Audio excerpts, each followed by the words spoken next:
Chapter 31. The patterns on the chests. While Su Xin was checking the list of items he could craft under Treehouse renovation, Li Wenxi sent him a message. Su Xin, are you back? It seemed she was unharmed, that Su Xin had a lot of questions for her, so he immediately called her via video. The call was answered instantly. Seeing Li Wenxi on screen, Su Xin's eyelid twitched. In the video, the young beauty looked extremely disheveled. Scratches were visible on her exposed arms and legs, and even her beginner's gear was somewhat torn, revealing a little more than it should. However, she didn't seem to notice and was excited. The moment she picked up the call, she exclaimed, Su Xin, I found the copper chest. Oh, hi there, little panda. Coco, perched on Su Xin's shoulder, greeted Li Wenxi through the video. What happened to your injuries? Did some monster near the chest attack you? Yeah. How did you know? Li Wenxi realized and nodded in understanding. Oh, you must have found your chest too, right? I knew you could find it. Have you been checking the regional channel? Not many people manage to get a chest. We're pretty amazing. Su Xin glanced at the regional channel. The remaining number of survivors had dropped to 7,568. Hundreds more had died during this day. There must have been a lot of people who encountered chests, but the monsters nearby. Su Xin didn't continue, but Li Wenxi understood and nodded. Indeed. By the way, what monster did you face? My chest was hidden at the roots of some vines. Just like him? I found mine at the vine roots too. That vine suddenly sprang from the ground and attacked me twice before dying. Same here. That vine suddenly emerged beneath my feet. If I hadn't been vigilant, I would have been dead instantly. I saw others in the regional channel, and they didn't face vines. I thought everyone's dangers were different. Su Xin browsed the regional channel. Several survivors who had found copper chests were actively chatting, including the one he had seen at noon who had been ambushed by a thick snake shortly after leaving the treehouse. Some were attacked by snakes as thick as bowls, others chased by rats the size of kittens, some had insects the size of southern cockroaches burrowing into them, and some got entangled by suddenly growing thorns. But without exception, all these monsters emerged suddenly from the ground. He and Li Wenxi had coincidentally faced the same type of monster? I'm not sure. Maybe it's just coincidence. Su Xin shook his head and asked, How did you find the copper chest? I don't know.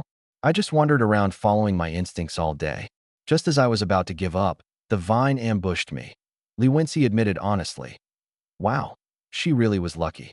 Within a 3-kilometer radius, finding a chest depended entirely on luck. Did your chest also contain fertilizer and 2 bags of seeds? Yes, Li Wenxi nodded. The seeds, as people mentioned in the channel, were birch and pine seeds, probably the same for everyone. I don't know what the roundwood and finewood are for. I checked the crafting list, and nothing requires them. Su Xin opened his mouth, but decided not to tell Li Wenxi about the silver chest just yet. After all, the giant crocodile in the river was inexplicable even to him.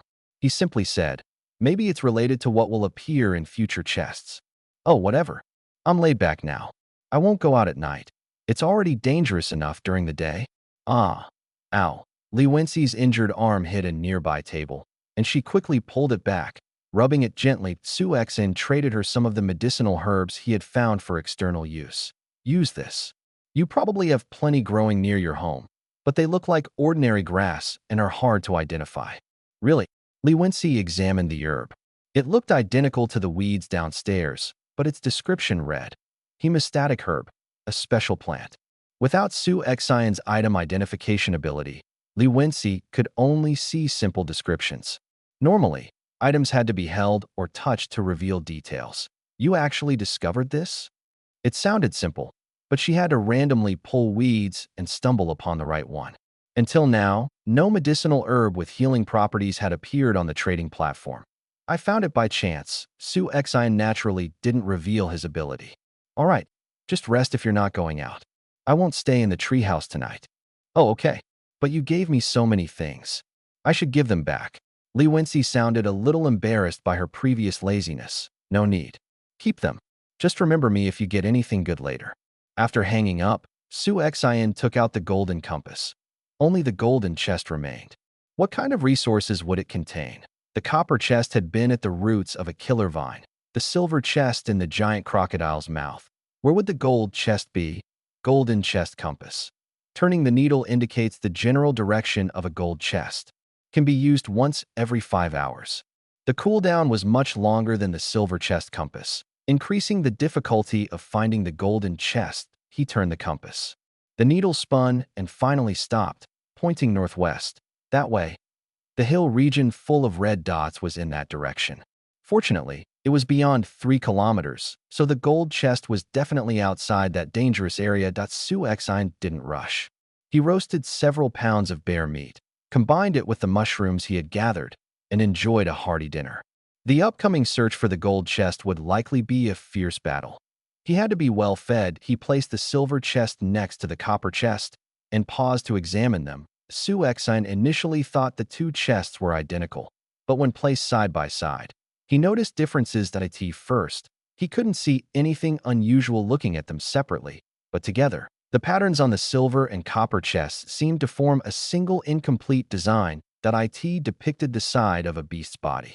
The copper chest had the tail and hind legs, while the silver chest showed the midsection and front legs. The head was missing. It seemed the head pattern would be on the gold chest. From the body alone, the design resembled a mythical chelan. A body like a musk deer, a tail like a dragon, covered in scales. Su Exine had already encountered two extraordinary beasts in this world, the giant serpent in the lake and the giant crocodile in the creek. Both exceeded his imagination. Even if he saw a chelan here, he wouldn't be too surprised for what the patterns on the chests meant. Well, that could wait. As long as he found the golden chest, the meaning would become clear. Chapter 32. Possessed. Glancing at the time, it was already 8 o'clock in the evening. Tonight happened to be a moonless night, and the stars were unusually clear and bright. A brilliant Milky Way stretched across the sky, a sight Su Exine had never seen before, having grown up in a city. I remember last night's moonlight was very bright, a full moon, I think, and now it's a new moon. This world really is strange. Su Exine sighed, though he didn't dwell on it. After all, this was another world, and it couldn't be measured by Earth's rules. Fully equipped once more, he set off toward the northwest from the treehouse.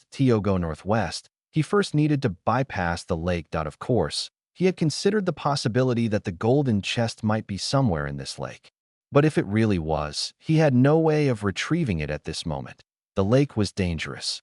Although the giant serpent in the lake center was gone, the lake remained the only place within a 3-kilometer radius of the treehouse that still had red dots on the map. The concentration of red dots in the lake's center wasn't very bright, dimmer than the wolves that had been killed by the black bear before, but there were many of them, densely packed and constantly moving. They were likely piranha-like creatures. With his current abilities, trying to compete with piranhas underwater for a chest would be suicidal. Su Exine threw a stone toward the lake's center. Coco, perched on his shoulder, was affected by the movement, nearly falling off. Clinging with all 4 paws, the little panda scrambled back onto his shoulder. The stone splashed into the lake, and the water seemed to boil instantly.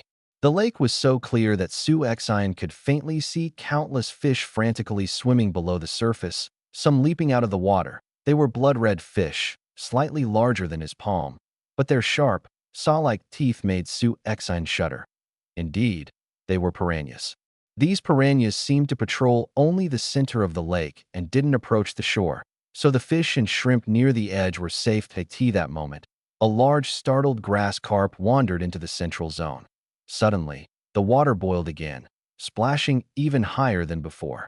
A faint trace of blood appeared where the carp had been, but quickly dissolved in the water. Damn, better not mess with this. Let's look elsewhere first. Walking along the lakeshore, Su Exine soon reached the other side. He wasn't very familiar with the northwest. He had only glanced at it during his initial exploration and, seeing no blue resources, hadn't returned. The map here remained black. He marched straight toward the direction indicated by the golden chest compass. With the map, he didn't need to draw arcs and circles like other survivors. The compass guided him precisely. The resource zone extended east from the lake, so after a few hundred meters northwest, he had already left the resource area. White light once again surrounded him. Su Exine didn't feel anything amiss. The copper and silver chests weren't in the resource area either. Both were far from the treehouse, surrounded by no high-grade resources. By this logic, the golden chest might also be outside the resource area. Su Xian continued forward, clueless, occasionally stroking Coco on his shoulder. But Coco, unlike when guiding him to the copper chest, remained lazy on his shoulder, showing little interest. It was understandable.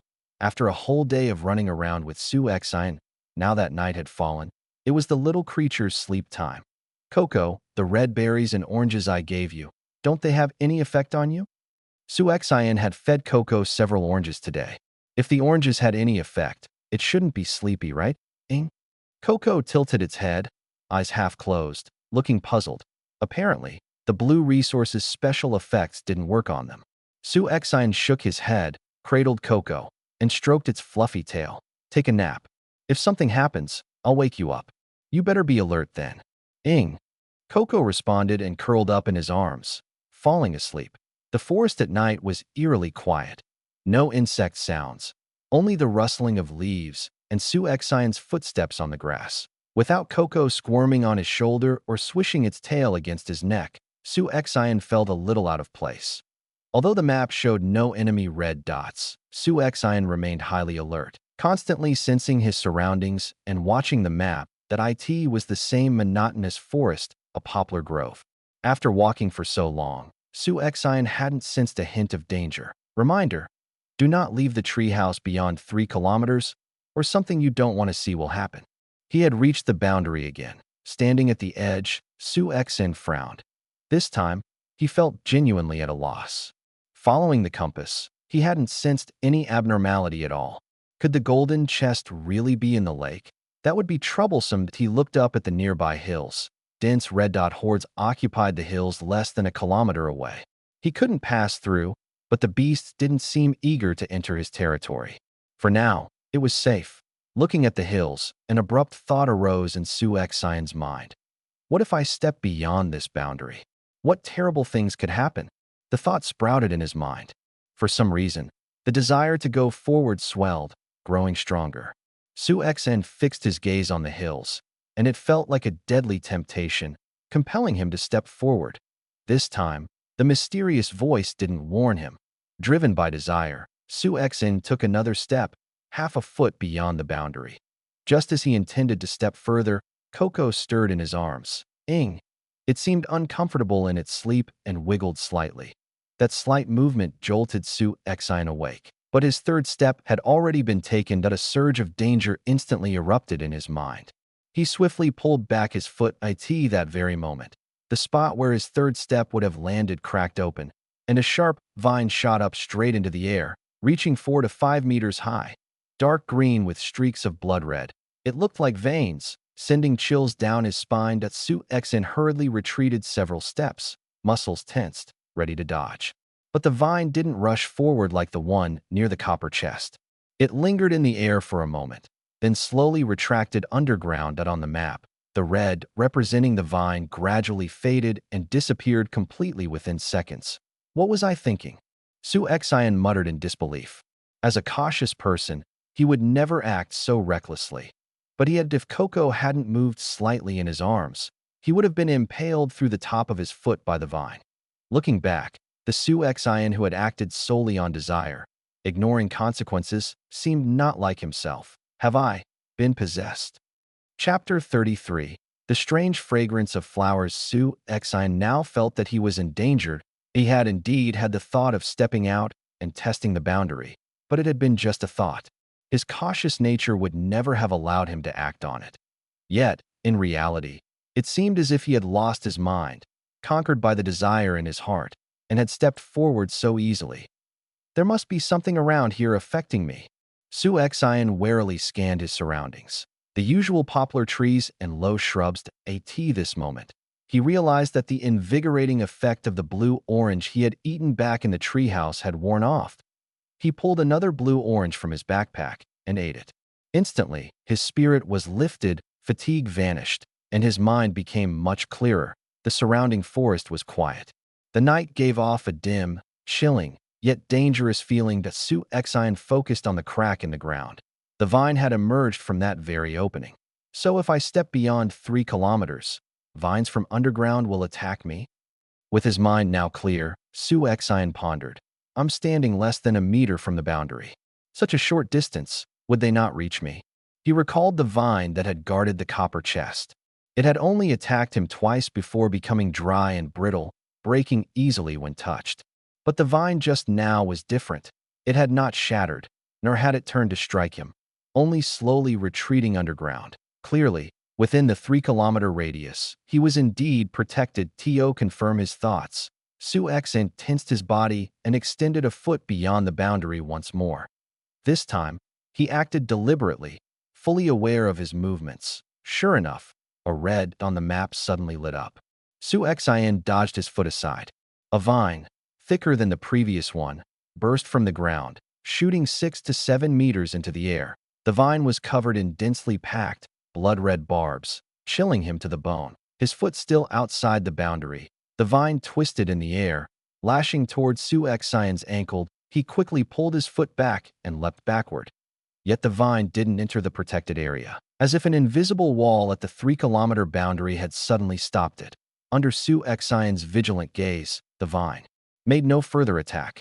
It twisted and turned a few times, seemingly giving up, then slowly sank back underground. So it really is like that. Su Exine squinted, deep in thought. Once I step outside the protected zone, those underground creatures attack me. But as long as I return inside, even if they have already launched an attack, they won't follow. Was it because, if they did follow, they would shatter like the vine guarding the copper chest? But then what about the giant crocodile? How could it roam freely within the protected range while carrying the silver chest? Though he couldn't fully understand, Su Exine at least knew one thing. Something around here was affecting his mind, trying to lure him beyond the 3-kilometer boundary so that these underground vines could kill him. Could it be the creature guarding the golden chest? Su Exine patted the little creature in his arms. Coco wriggled and slowly opened its eyes. Ing, Coco, can you sense anything unusual around us? Coco rubbed its eyes with its paws. Suddenly, Su Exine felt the soft little ball in his arms tense up. Ing. Coco leapt out of his arms, alertly facing a direction behind Su Exine. It raised both paws, ready for danger. Su Exine drew his stone spear and aimed at that direction. Coco tugged on his pants, signaling him to follow. Su Exine looked at him with concern. Be careful. Don't get ambushed. Ing. The direction was completely unfamiliar to Su Exine. The map was entirely black there. After walking a short distance, just a few hundred meters, Su Exine seemed to detect a peculiar fragrance in the air. As he moved forward, it grew stronger. He rubbed his nose, unsure. Is this the floral scent? Continuing on, Su Exine noticed that the poplar trees around him were thinning, and the ground was no longer just grass and shrubs. Small yellow flowers began to appear, gently swaying in the wind. The scent of flowers filled his nose.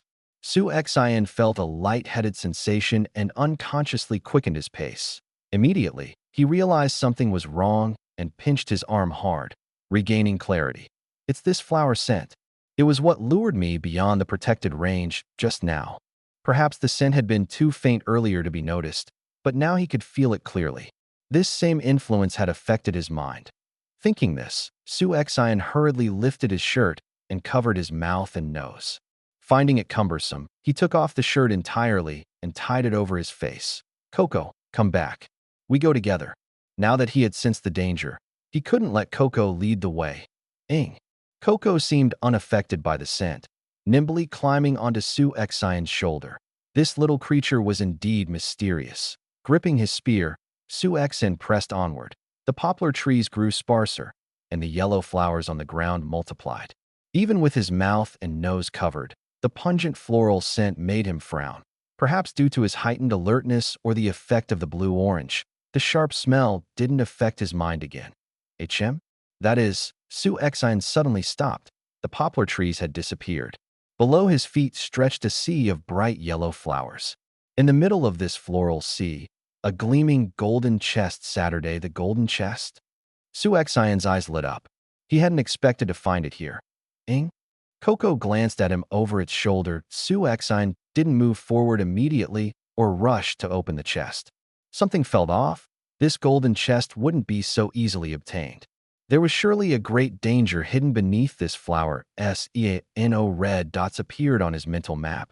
Yet Su-Xin kept an eye on it. Although underground monsters wouldn't show on the map, warnings would appear before they surfaced. A warning that was already enough. Clutching his spear, Su-Xin moved slowly, cautiously toward the golden chest. According to his earlier deduction, the creature amplified his inner desires, tempting him to act recklessly. He had to resist the pull of his own mind.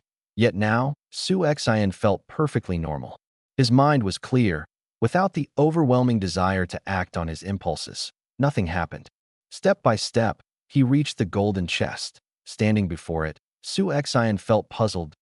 He had just made it here? Chapter 34. Intense battle. Looking down at the golden chest in front of him, Su-Xin hesitated to open it. Did I really get here so easily? Su-Xin cautiously scanned his surroundings. He was now in the center of the vast yellow flower sea. The ground around him covered in gently swaying yellow blossoms, the patch of flowers like this in the middle of a poplar forest. It just didn't feel right. He shifted his gaze back to the chest. Could the problem lie with the chest itself? The chest was entirely golden, slightly larger than the silver chest. A keyhole was embedded on its surface. Aside from its color and size, it looked like a scaled-up silver chest. After a moment's thought, Su-Xin retrieved the golden key. He couldn't just stand here forever. This flower sea seemed strange. Lingering too long could invite trouble. Ing? Coco on his shoulder tilted its head, seeming puzzled. What is it, Coco? Did you notice something? Su-Xin paused. This was the second time he had heard Coco's questioning sound. Was there a problem with what he was about to do? He looked at the chest again. Suddenly, Su-Xin sensed something was off. His expression turned serious as he stepped back slightly. He put away the golden key, staring at the chest with a blank face. Gripping his spear tightly, he suddenly thrust it toward the chest. Bang! The recoil sent pain shooting through his hand. The sound he heard was not the crisp clink of metal on metal, but like two stones colliding. Stone fragments flew in all directions. Suddenly, the golden chest before him began to shimmer, as if the surrounding space had warped. A strong sense of danger surged in Su-Xion's heart. On the map, a red dot quickly appeared. Though the red hadn't fully lit yet, it already outshone the black bear and the vine. This was a big one. Thoughts flashed like lightning.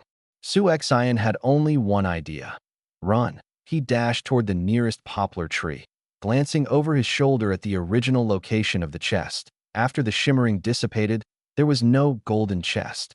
Only a rock roughly the same size as the chest remained. Oh, it was a fake. The rock trembled violently. Suddenly, it split open, a fissure widening with crisp cracks. Bang! The rock shattered, and a massive blood-red flower shot up from the hole left behind. Its thick, thorn-covered stem stretched crazily upward, lifting the bloom nearly 10 meters into the air. The petals were an eerie blood red, dotted with numerous raised yellow spots. The deep center of the flower was concave, filled with sharp red spines like the mouth of a lamprey.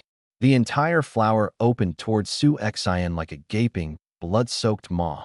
Another giant monster. Is this a man-eating flower? Due to the time taken by the rock shattering, Su-Xion and Coco had successfully reached the nearest poplar tree. The yellow blossoms on the ground were slightly sparser than those at the center of the flower sea. With cover, Su-Xion felt slightly relieved. Coco had already jumped down from his shoulder, letting out a hoarse, sharp bark toward the monstrous blood-red flower in the distance. The flower's terrifying center writhed, and a sticky fluid dripped from the blood-like maw. Su-Xion immediately smelled a pungent floral scent, his mind momentarily dazed. Luckily, he was prepared, having anticipated the flower's mental effects. He pinched himself hard as his mind cleared. Several thorn-covered branches had already swung toward his face. Su-Xin leaned back just in time, the swinging branch grazing his nose and slicing across his cheek. Another branch descended from above, aiming to pierce him straight into the ground. In a split-second reaction, Su-Xin dropped his spear, planted both hands, and performed a sideways roll, narrowly dodging the second branch. The ground where he had been was as soft as tofu, the descending branch piercing deeply into it. Dodging the second branch, Su-Xion's relief was short-lived. A new sense of danger came from behind him. Without thinking, he leapt to the side. Crack. The poplar tree in front of him was snapped in half by the flower's branches, crashing to the ground with a tremendous sound. This man-eating flower's branches could even snap a tree. Rolling on the ground, Su Exine quickly got back up. The flower's scent was making him sluggish, as if a weight pressed down on his back. He gasped, but the more he inhaled, the stronger the effect. Dodging another branch, Su Exine suddenly felt something binding his foot. Looking down, he saw another branch. Damn it! Before he could react, the branch yanked his ankle, lifting him into the air and pulling him toward the flower's gaping center. Ing. Coco barked frantically below. The flower didn't seem interested in Coco. All attacks were aimed at Su Exine. Seeing Su Exine being dragged upward, Coco darted toward the flower's base. All the airborne branches had emerged from there. Just as Su Exine was about to be thrown into the flower's maw, Coco bit the base of the branch, binding his ankle. The branch hesitated slightly. Su Exine immediately drew his stone axe from the backpack and chopped fiercely at the flower's maw. The axe struck with the feel of cutting wood. The man-eating flower let out a shrill scream, a piercing whistle-like sound echoing from the bloody center at the same time. The branch around Su Exine's ankle loosened, letting him land on the blood-red petals. The petals felt eerily like flesh. The yellow bumps resembled lumps of meat, sending shivers down Su Exine's spine. Goosebumps rose on his arms. The stone axe worked. Axe-like tools were especially effective against plants. Thinking this, Su Exine struck ruthlessly at the flesh-like petals. The flower shrieked in pain, its massive bloom shuddering violently. The petals flung open, then snapped back together. Crap, it's trying to trap me inside. Su Exine's face darkened. He hacked at the petals with the axe. Unexpectedly, the closing motion halted. The axe's momentum drove it deep into the thick petal. What's going on? Su Exine's heart pounded. He gripped the axe tightly, trembling slightly. With a little force, he pulled the axe free. The struck petal split along the cut, breaking into pieces that fell to the ground. He touched the other petals. The previously fleshy texture had hardened. With pressure, they crumbled like dried sheets of pastry. It was the same as the vine by the copper chest. After a few attacks, the plant dried and became brittle, shattering on contact. Fortunately, the flower bud had leaned forward when closing. The bloom was now about 3 meters off the ground. Su Exine grabbed the fragile edge of the flower's center, hung onto it, and jumped down safely. The dry, brittle flower, like a specimen, cracked under his manipulation. The massive bud fell to the ground, shattering into pieces. Chapter 35, Reflection Ing. Coco leapt energetically into Su Exine's arms, burying its fluffy head into his chest. All right, it's okay now. Su Exine patted Coco's head, feeling a sense of relief after surviving the ordeal. Thinking back on everything that had just happened, Su Exine was still shaken. One misstep, and he wouldn't be in this world anymore. The small yellow flowers on the ground began to wither rapidly. Soon, the flower sea, once covered in yellow blossoms, turned into a barren wasteland.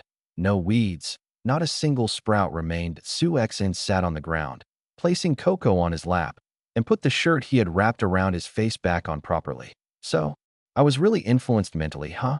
Su Exine tried to calm his racing heart as he recalled the events. Wrapping his shirt around his face hadn't seemed to work.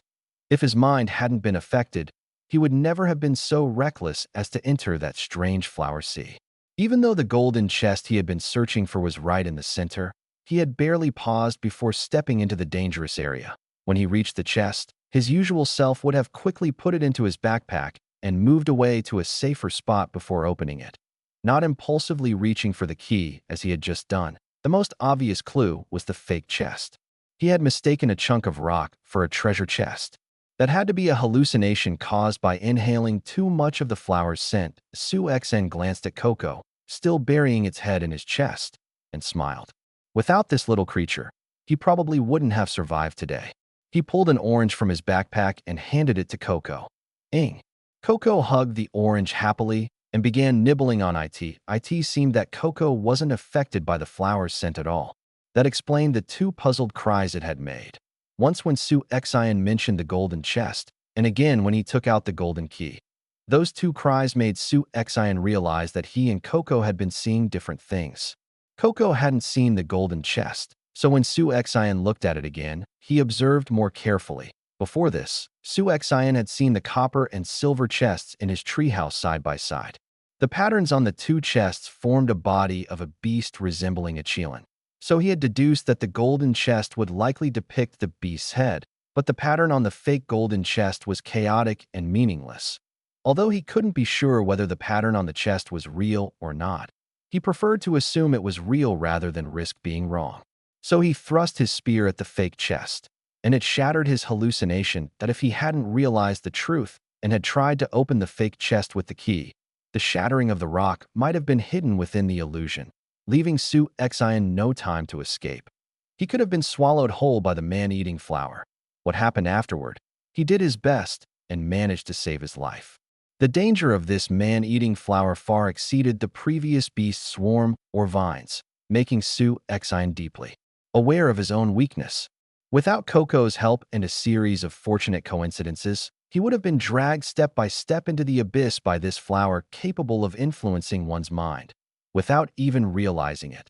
These bizarre creatures were truly terrifying, far more so than ordinary beasts. Fortunately, such creatures didn't seem to be able to remain active within a 3-kilometer radius of the treehouse for long. The previous vines only attacked him twice before withering. This time, the man-eating flower persisted a bit longer, but still couldn't escape its fate of drying up and becoming brittle. After resting for a while and calming down, Su Xian stood up, picked up the spear he had thrown to the ground, and began clearing away the brittle remnants of the man-eating flower. This flower was so strange. It must be the guardian of the golden chest. Perhaps the golden chest was hidden inside the flower, just like the copper chest before it. Su Xian poked through all the flower's remains, but found nothing he was looking for. Could it be that this time the chest isn't inside the creature? He swept the debris aside, revealing the hole created when the rock had cracked. The cave inside was pitch black. But this wasn't a problem for Su Xian. After eating the red berries, he had night vision, and darkness was like daylight to him. The entrance was wide enough for a person to pass through. Inside, it wasn't the golden chest he had imagined, but an underground tunnel over 2 meters high. From Su Xian's perspective, he couldn't see the depths. The vertical hole dug by the man-eating flower suggested it had emerged from deeper underground, perhaps just passing by this tunnel. What kind of place is this? Could the golden chest be inside? Su Xian pondered. Ing. Coco tugged at Su Xian's shirt from his lap, then pointed toward the tunnel with its paws, tracing a rectangle shape. You mean the chest is down there? Ing. Coco nodded and rubbed its tail against Su Xian's arm. How do you know? Su Xian still marveled at Coco's mysterious abilities. Ing. Coco tilted its head. Never mind. There was no explanation. But Su Xian frowned. The space below was too narrow. The tunnel only allowed one person to pass. If danger appeared, like more vines, the confined space would offer almost no room to dodge, leaving little chance of escape. That if the golden chest was indeed in this tunnel, Su Xian was tempted to give up. He already had the silver chest, so at least he wouldn't be eliminated. Ing. Seeing Su Xian hesitate, Coco immediately jumped down and grabbed his pants, urging him to follow. Su Xian's heart stirred. Coco, there's no danger down there. Coco nodded confidently. With Coco's affirmation, Su Xian felt much less fear about the unknown tunnel. That he examined the cave, thought for a moment, and decided to descend in search of the golden chest. So far, Coco had been accurate in sensing danger. Whether with the copper chest or the man-eating flower, Coco had warned him before the creatures appeared, while failing to detect non-threatening creatures like the silver-giving crocodile. From all appearances, Coco's danger sense was 100% reliable. Su Xian decided to trust it this time. After all, having survived such a deadly encounter, he wouldn't want to return empty-handed. It would feel like a wasted struggle. But before entering, Su Xian needed to enlarge the tunnel. If anything happened inside, it would be too difficult to climb out through such a small opening. He took out his blue-grade stone shovel from his backpack and began working. Within 10 minutes, Su Xian had widened the vertical tunnel into a sloped passage that could be easily walked down. Perfect. Now, if anything happens inside, I can escape quickly. Su Xian admired his handiwork and put the shovel back in his backpack. Chapter 36. The strange underground cave prepared for everything. Su Xian grabbed his stone spear and entered the underground cave. He was now particularly wary of the word underground. Even though Coco assured him there was no danger below, Su Xian still remained on high alert, replenishing himself with red berries and an orange. As he first stepped into the cave, Su Xian looked ahead. The tunnel was narrow, barely wider than his shoulders. The confined space didn't even allow two people to walk side by side. The passage didn't continue straight ahead, but sloped downward. Walking along it, Su Xian would descend further and further below the surface. The walls on either side were uneven, looking as though someone had deliberately dug the passage. Su Xian immediately spotted the end of the tunnel. It was only a few hundred meters away. Strange, a dead end? Su Xian murmured in puzzlement. As he walked, he inspected the walls, expecting other tunnels branching off. But when he reached the end and placed his hands on the earthen wall, he found no other passageways. The tunnel floor leveled out at the end. Su Xian calculated that he was now about 20 or 30 meters above the surface. Looking down at Coco, he saw the little creature digging vigorously with its tiny paws. Focusing carefully, Su Xian noticed the soil under Coco looked slightly different in color from the surrounding earth. Without his night vision, which made darkness as bright as daylight, he wouldn't have noticed it. Even with a torch, the soil had been disturbed. The golden chest had to be buried here. All right, Coco, leave it to me. Su Xian moved Coco back and took out his stone shovel, digging into the differently colored soil. Ing, ing, ing. Su Xian accidentally splashed dirt on Coco. The little creature squealed in protest, shook the soil off, and jumped to cling to Su Xian's leg. Huh. Sorry, Coco. Su Xian chuckled, patting its head. Dirt still clung to its fur, and he promised, "We'll wash you when we get back." Ing. Su Xian continued digging. Even when the hole reached his waist, he still hadn't uncovered anything. Looking at the soil in the pit, Su Xian noticed a faint red tinge emerging as he dug deeper. Though subtle, he could easily see it. Really no danger?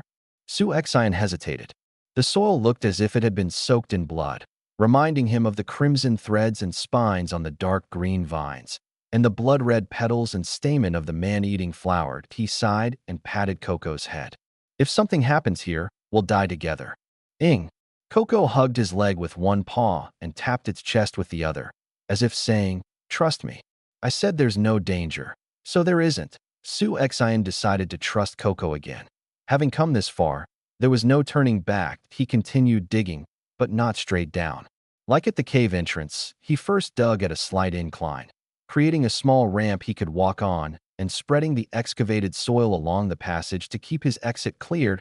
He left himself a retreat path.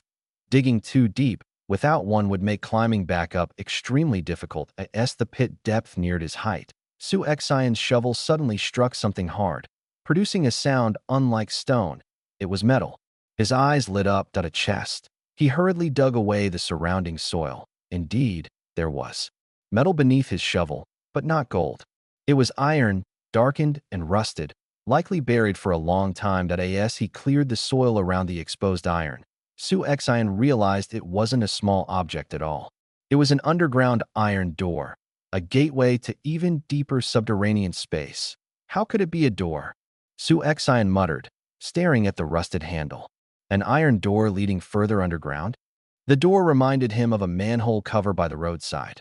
But while those are round, this rusted iron door was square with an iron handle on top. He dug around it, finding the surrounding soil still stained red, completely different from the red earth he had seen before. Su Xian grabbed a handful of the soil. Contaminated soil, gray soil corrupted by unknown forces, useless to survivors. As expected, this soil was problematic. Discarding the soil, Su Xian faced the iron door. He had no choice but to go down. He cleared a small standing area, gripped the handle, took a deep breath, and pulled with all his might. The iron door was incredibly heavy, but it wasn't locked. Su Xian, enhanced by the strength from the red berries and orange, finally managed to move it slowly. The rusty metal screeched sharply, opening a small gap. Before he could pull harder, a strong, Foul odor surged through the gap, hitting Su Xian's nose unexpectedly. Ugh! Su Xian gagged, his grip loosening, and the door slammed shut with a bang. Even Coco squeaked in disgust and gagged. What's in there? Why does it smell so awful? Su Xian had mild pharyngitis and often gagged at unpleasant smells. But this wasn't due to his condition. The odor from behind the door far exceeded normal human tolerance. It was unbearable. Like rotten herring with moldy pickled bamboo shoots. A smell physically impossible to endure, and no choice.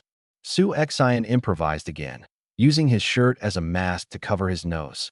Gripping the rusted handle once more, he pulled with all his strength. Amidst teeth-grinding sounds, the iron door opened a crack again. Clenching his stomach against nausea, Su Xian increased his effort. Open, up, now. Clang. The iron door was flung open, landing heavily to the side. A red gas billowed upward, the nauseating smell instantly filling Su Xian's nostrils. Unable to endure it any longer, Su Xian retreated to the upper tunnel, yanking off his shirt and vomiting violently. It was so disgusting. Truly revolting. Su Xian felt the smell inside the door was even worse than the man-eating flower. It was like a biological weapon. Coco pawed at the walls nearby, gagging beside him and this whole cave was filled with that stench. Su Xian grabbed Coco and dashed to the surface, gasping the fresh jungle air. He had never appreciated the forest air so much. He even found the faint scent of man-eating flowers pleasantly fragrant by comparison. After catching his breath, Su Xian gritted his teeth. He couldn't give up just because of a smell. With a resolute expression, he prepared to descend into the foul iron door. Just as he was about to enter, he suddenly froze. His eyes twitched at the slightly widened tunnel. A faint red gas wafted out, spreading around the entrance and creeping into Su Xian's nostrils. Ugh! Chapter 37. An explorer from Earth? Sitting about 10 meters from the cave entrance, Su Xian held Coco and quietly waited for the red gas to disperse. It wasn't that he didn't want to go in. It was just that the stench was beyond what any human could endure. Moreover, Su Xian worried that the gas might be toxic. Although his body was only slightly weakened from vomiting up dinner, who knew what prolonged inhalation might do? It was better to be cautious. Gradually, the red gas stopped emanating from the cave, and the surrounding haze dispersed in the wind. Su Xian approached the entrance and peered inside. Faint red gas still lingered in the cave, but it was much less than before. Since the cave had no ventilation, it was unrealistic to expect the gas to completely vanish. This was already the best result. Su Xian sighed and asked Coco, "Are you coming down with me?" Coco stiffened for a moment, hesitated, then nodded and jumped onto Su Xian's shoulder. This little fellow. Su Xian patted its head, tied his shirt over his face, gritted his teeth, and entered the cave. Inside, faint red mist floated in the tunnel, but to Su Xian's surprise, it didn't fill the entire passage. Only the upper portions of the cave still contained gas. He bent down, and sure enough, the air near the floor, while still carrying a faintly strange odor, was now within his tolerable range. So this weird gas is lighter than air, Su Xian muttered. Good. That means the stench inside the iron door has mostly dispersed. He bent forward and quickly reached the underground iron door he had previously opened. Looking inside, he saw a narrow square iron shaft, just wide enough for one person, with a fixed iron ladder extending downward into the unknown depths. The ladder was completely rusted. Su Xian felt a twinge of apprehension, but still stepped onto it and began climbing down. The passage was long. Step by step, Su Xian descended. In the underground shaft, the only sounds were his footsteps and Coco's occasional squeaks from his shoulder. The little creature was also scared, gripping tightly onto his clothes for fear of falling. This passage is way too long. Am I really going all the way down to the bottom? Su Xian's arms began to tremble from the effort, but there was no choice. He had already come halfway and couldn't just give up. He continued climbing downward. After an unknown amount of time, just as Su Xian felt he might not hold on any longer, he finally entered a room. After descending another 4 or 5 meters, his feet touched solid ground. Finally, Su Xian said, standing and rubbing his aching arm muscles. A passage this long, how much iron did they use? Muttering to himself, he turned to inspect the surroundings. His pupils immediately constricted, and he drew a sharp breath. The room was empty. 3 walls were standard iron plates, with no windows. Only one wall had a thick, sturdy-looking circular door, resembling a vault door. But the first thing he noticed was a humanoid skeleton leaning against a wall, dressed in tattered clothing. Someone's been here before. Su Xian was shocked. Deep underground in this desolate area, there was a room resembling a vault. And inside, a skeleton. Who was it? Perhaps a previous survivor? Or a native of this world? Su Xian carefully examined its clothing. Though tattered, it was clearly standard wilderness survival gear. Walking closer, Su Xian saw a dirty bundle of animal hide beside the skeleton. The hide was mostly decayed, indicating it had been underground for a long time. "Sorry to bother you, brother," Su Xian muttered and opened the bundle. That a musty odor came out. Inside, there were various items. Su Xian emptied them and began cataloging them. A completely rusted multi-tool knife, an empty lighter, a small flashlight. These are earth tools. This person must have been prepared for wilderness survival, Su Xian murmured. But why would someone bring earth tools to this world? Coco jumped down from his shoulder and pawed at the items. Among them was even packaging for eaten compressed biscuits. Su Xian picked up the lighter and flashlight. Though worn and cracked, he could still see the engraved product names and logos. Letters he didn't recognize. Having briefly studied some European scripts, he guessed these were Greek letters. He then picked up the biscuit packaging. Though the text was still unreadable, he could make out a faint manufacturing date. April 1980. To ordinary compressed biscuits last about 3 years. If this person hadn't eaten expired biscuits, it meant they had died nearly 40 years ago. 40 years ago, someone had already come to this world. The world's moon cycles differed here, and it was much larger than the moon in his original world.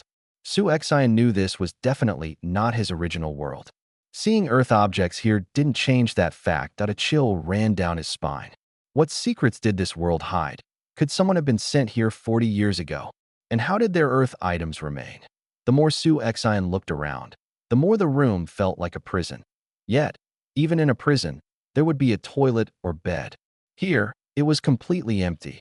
Only the tattered skeleton, the heavy iron door, and a ventilation-like passage overhead. The animal hide bundle contained no diary or notes to guide him.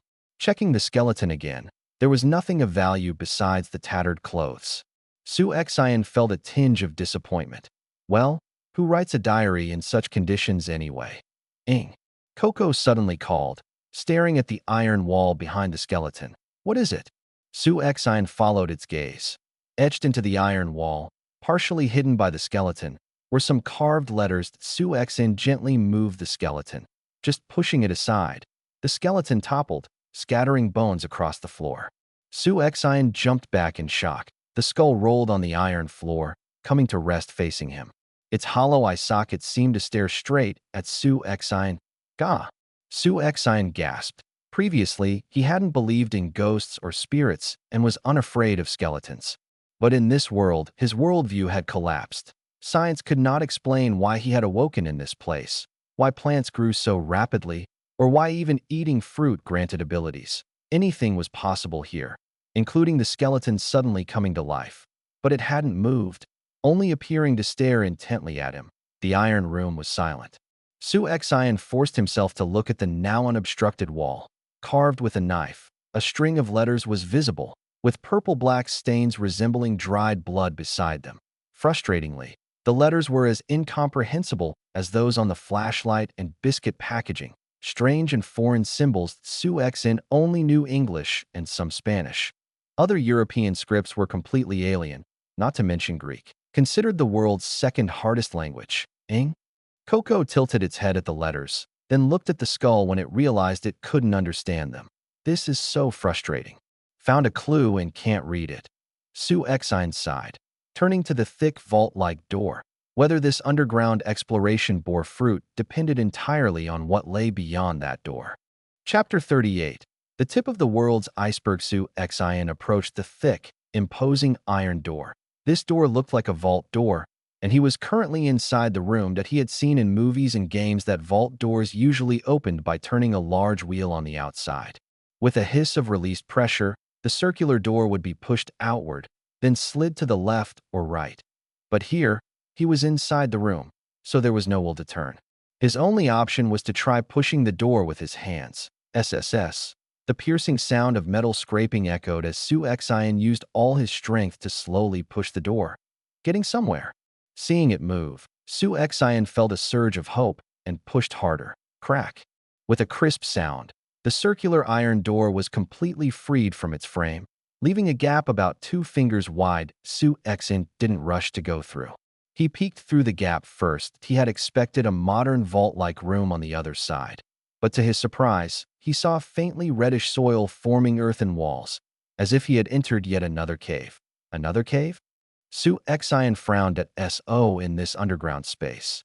There was a lone square iron room like a vault, inside which had died a European from the 1980s who came from their world.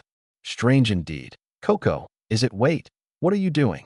Su Xian's eye twitched as he saw Coco pawing at the skull on the ground. That poor skeleton head was being treated like a ball, rolled back and forth, slapped left and right. A bizarre scene. A cute little red panda playing with a human skull. Ing? Coco glanced at Su Xian, confused. Well, Coco was a red panda, so it wasn't going to be afraid of a human skull. Su Xian shook his head helplessly. I'll give you a proper bath after we get out of here. Ing. The little fellow's antics actually helped Su Xian shake off some of the strange fear he had felt toward the skeleton. Coco, is there danger outside? Ing. Coco shook its head, signaling that it sensed no danger. Su Xian took a deep breath and pushed his fingers through the gap, pulling the door aside with all his strength. With screeching metal sounds, the door slowly opened halfway. Satisfied that it was enough to pass through, Su Xian stepped through and looked outside. What he saw froze him in place. He rubbed his eyes and looked again. He had thought it was another cave, but he was wrong. Horribly wrong. Ing. Even Coco let out a surprised squeak. Instinctively, Su Xian stepped forward, then froze again that he realized he was standing at the edge of a cliff. Yes, a cliff edge. Loose stones and soil tumbled down as he looked over the edge. He clenched his teeth, his facial muscles twitching, a bead of sweat sliding down his temple. Below the cliff, thousands of meters down, stretched a massive underground world with no visible end. With his night vision, Su Xian could see everything in this subterranean world. Is this real? His lips trembled as he stared in disbelief. He saw countless green and blood-red vines writhing below. He saw giant man-eating flowers, mouths wide like gaping pits, devouring a dinosaur-like creature. He saw a massive creature dozens of meters tall, covered in green algae, tearing those blood-red vines and shoving them into its mouth. He saw swarms of insects, the size of cars with glowing tails, circling the man-eating flowers. It was chaos incarnate. The scene was so unreal, the sheer amount of information so overwhelming, that Su Xian was momentarily dumbfounded. He glanced around again. He was in a cave at the very top of this underground world. The ceiling of the subterranean expanse was just above him. He could almost touch it. If the underground world were a gigantic room, he was like a tiny insect perched in the gap between the ceiling lamp and the roof, looking down at the enormous room. The monsters below were its true inhabitants. On the map, countless red dots filled him with both fear and despair. Congratulations! You have discovered one of the hidden secrets behind this world, becoming the first of this batch of survivors to find the underground world. Rewards will be issued after this jungle exploration ends. Survivors must not share the secrets of the world with anyone unaware, or they will face severe penalties. Do not panic. The underground world is currently beyond the capabilities of survivors. The priority is managing beast uprisings. Survivors, keep striving, strengthen yourselves, and focus on surviving in this world. Reminder, do not abandon your little treehouse. It is your only safe haven. The mysterious voice rang in his ears again, snapping him back to reality. Against the backdrop of the monsters, the voice felt surprisingly reassuring. Wait, where exactly is this? Why is there such a massive space underground, with so many monsters? Su Xian asked aloud, voicing his deepest question. The secrets of the world must be explored by survivors themselves. The mysterious voice only replied with that, refusing to answer anything further. Meanwhile, Coco had burrowed into Su Xian's arms, trembling. There were too many monsters below. Even at this 1,000-meter depth, Su Xian felt the oppressive presence of the massive creatures. Coco felt it even more acutely. Thankfully, the voice had said they didn't need to confront these monsters yet. They only had to consider beast uprisings, meaning the creatures wouldn't attack for now. Su Xian could breathe a little easier. Suddenly, he remembered something. Coco, didn't you say the golden treasure chest is here? Don't tell me it's down there. First, find the treasure chest, then worry about the rest. Su Xian calmed his nerves, gently patting the little creature in his arms. Ing. Coco suddenly remembered too. It leapt from Su Xian's arms, tugging at his pants, signaling him to follow. Outside the massive circular iron door wasn't just a small cave on a cliff. There were other openings along the cliff wall, which Su Xian hadn't noticed due to being stunned earlier. Following Coco, Su Xian soon reached the end and saw the golden treasure chest. Even in the dark underground world, it emitted a faint golden glow, illuminating the area around the caves, and Su Xian examined the chest carefully, first noting the emblem, the head of a beast, though not quite like a Qilin. Apparently, the three chests didn't all bear the Qilin design. Su Xian decided to open it here, but he took out the key, inserted it into the chest's lock, and turned it. A mechanical click sounded as the chest opened. Ing. Coco climbed to the edge of the chest and peeked inside. Inside lay a gray potion and a thin card. Chapter 39. Reflections on the Golden Treasure Chest. This is Su Xian picked up the gray potion. Special treehouse roof potion. Purple, pour it under the treehouse to promote the growth of the treehouse's roof. Each dose of this potion expands the treehouse's protection range by 3 kilometers. A purple grade potion, and it's for expanding the treehouse's protection range. Currently, Su Xian's treehouse protected an area with a radius of 3 kilometers. Using this potion would increase that radius to 6 kilometers. Not just doubling the radius, but the area would quadruple. This meant that with the potion, Su Xian could explore a 4 times larger area. And within this expanded area, there might be another resource zone waiting to be discovered. A great item indeed, worthy of a golden treasure chest. Su Xian then picked up the thin card. Automatic metal crafting unlock contract.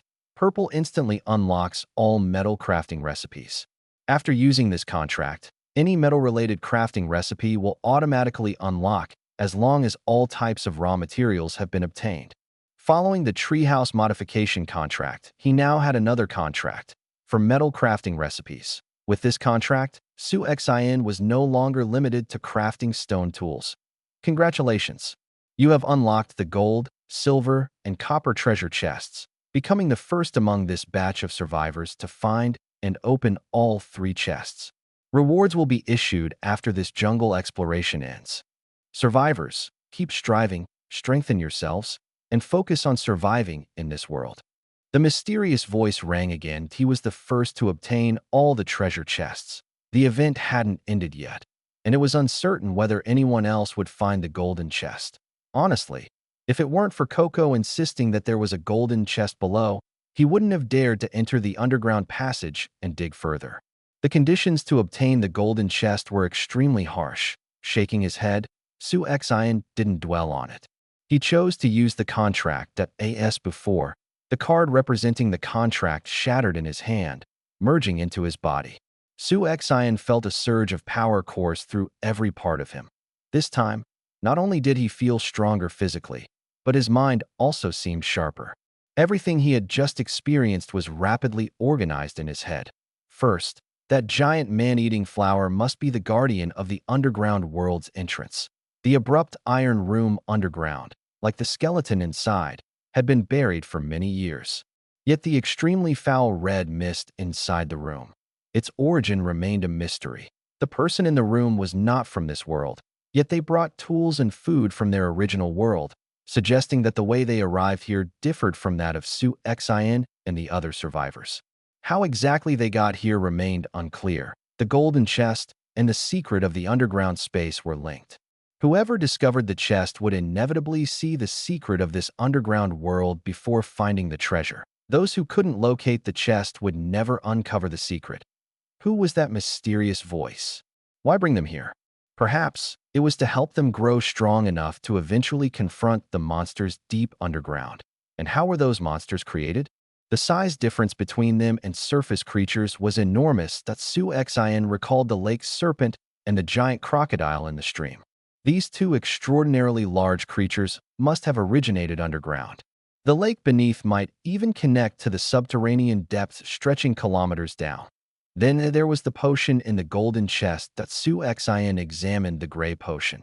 About 300 milliliters, roughly the weight of a filled beverage bottle. Its effect was to promote the development of the treehouse roof and expand the treehouse's protection range. Could this mean that the roots of the treehouse are what protect them from underground creatures? A mental image appeared in his mind. During the 2 hours of treehouse growth, while the above-ground portion of the treehouse expanded, the roots below also spread underground in all directions, reaching out to a radius of 3 kilometers. The roots formed a complex network underground, preventing monsters from emerging. Any creature attempting to surface would be absorbed by the roots, quickly turning into brittle specimens. Thus, when the roots grew longer, the treehouse's protective range increased accordingly. Su Xin found this explanation reasonable, but it also explained why the mysterious voice repeatedly stressed never to abandon the little treehouse. The treehouse was their strongest weapon and greatest protection against the underground monsters. With that realization, Su Xin felt a slight ease.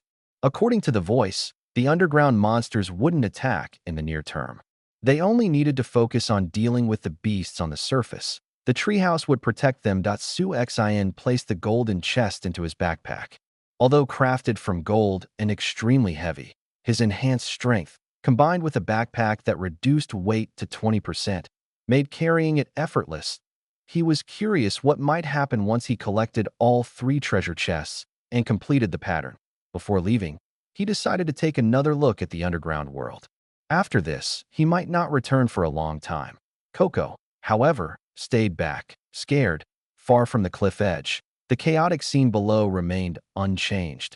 Massive algae-covered monsters, giant man-eating flowers far larger than the surface ones, blood-red vines sprawled everywhere, car-sized firefly-like creatures, and other giant flora and fauna impossible on the surface. These were the challenges he would face in the future. He had to rapidly improve himself to gain the power to confront them. Su Xin looked ahead, suddenly narrowing his gaze. From his vantage at the top of the underground world, he noticed many protrusions pointing downward. Where he stood was like a ceiling light in a room, and these protrusions were like other lights. Those protrusions must be the roots of other survivors' tree houses, Su Xin mused. According to his deduction, these structures were intricate root systems inside the protrusions, protecting survivors from the underground creatures. Although, I don't know who brought us here, they must be playing a long game. After taking one last glance at the underground world, Su Xin turned back to the iron room. The skeletons still lay scattered on the floor. Su Xin picked up Coco, who was ready to play with the skull, and placed it on his shoulder. Ing. Coco complained, but obediently rested on his shoulder. The next task seemed simple, but was far from it. Climb back up. Looking at the deep vertical passage, Su Xion's legs trembled. Even climbing down had left his arms sore. Now, he had to climb back up, while carrying a golden chest. Exhausting, he muttered as he glanced at the little companion on his shoulder. Can you climb by yourself? Ing. Coco shook its head vigorously. You lazy thing. Ing. Coco wanted to protest, but the steps were nearly as long as its body. It couldn't manage the climb. Sighing, Su Xian decided to eat something first. After all, he had vomited last night's meal earlier. Although the contract had restored some of his strength, he had spent a long time underground, and it was probably morning above by now, a good time to eat. Just as he took out an apple, a hissing sound of gas suddenly emerged nearby. What's that sound? Su Xian turned his head cautiously. Through his terrified gaze, the half-open iron door suddenly closed automatically with a loud bang, and a familiar red gas sprayed from the gaps between the walls and floor, spreading outward. Holy sh. Chapter 40. Climb. Without a word, Su Xian leapt onto the rusty iron ladder and began climbing with all his might. That red gas. Wasn't it the same foul, red smoke that had poured out from the iron door when he opened the underground passage? The smoke would rise and spread upward along the tunnel, eventually filling the entire passage. He absolutely could not let the gas catch up to him. Toxic or not, he never wanted to smell that hellish stench again. It smelled like the worst canned fish vomit imaginable. Climb. Climb fast. With little Panda Coco on his shoulder and the golden chest on his back, Su Xen seemed to surge with an unnatural energy, climbing like a man possessed. Carrying the golden chest was like running a weighted sprint, but thinking of the pattern on the chest, he gritted his teeth and refused to drop it. He didn't know how long he had been climbing. He only knew that his hands and feet were nearly numb. Finally, he could no longer hold on and hung from the rusty ladder, gasping for air. Turning around in horror, he was both surprised and relieved. The red smoke hadn't chased him, but was far below, faintly visible to his night vision. The gas spread far more slowly than he had imagined. Su Xen exhaled deeply and plopped down on a ladder rung to rest. Before the red smoke rises further, better eat something. He pulled out an apple and took a bite, offering a piece to Coco, who also nibbled happily on his shoulder. Once both were fed, Su Xen felt rested enough to continue. He marveled at his body. Previously, after such strenuous activity, recovery would have been impossible this fast. Now, his physical condition was completely different. Looking down, the red gas had come slightly closer, but was still far away. Without wasting any time, Su Xen resumed climbing. Only by reaching the surface and stepping onto land protected by the treehouse could he feel even slightly safe. Maintaining a steady rhythm this time, he climbed step by step, approaching the exit. After a long ascent, just as he felt he was almost there, Coco suddenly let out anxious cries from his shoulder. "What is it?" Su Xen glanced back and was horrified. The red gas was extremely close, only about 5 or 6 meters away. How could it spread so fast? In an instant, Su Xen realized the truth.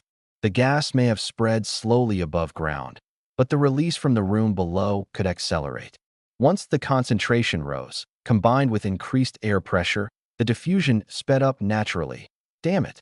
Su Xen cursed, climbing faster. This time he was smarter, not giving all his strength at once, but maintaining a rapid rhythm. Yet his body still struggled, and his breathing grew erratic. He kept glancing back. The red smoke was closing in. Only 2 or 3 meters away now. "I see the exit," Su Xen shouted, abandoning all rhythm and giving everything he had. Just as the red smoke nearly reached him, Su Xen burst through the iron door, using the last ounce of strength in his body to slam the heavy iron cover shut. Bang! A few wisps of red smoke escaped through the last small gaps, but the rest was trapped under the iron cover. Locked in the long underground passage, that a wisp of the red smoke drifted into Su Xen's nose. Ugh! Even a single wisp made him nauseous.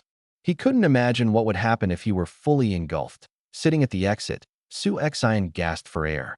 His arms and legs trembled from the climb, and his head felt dizzy. Coco rested on his legs, tilting its head as if to say, "Why are you so tired?"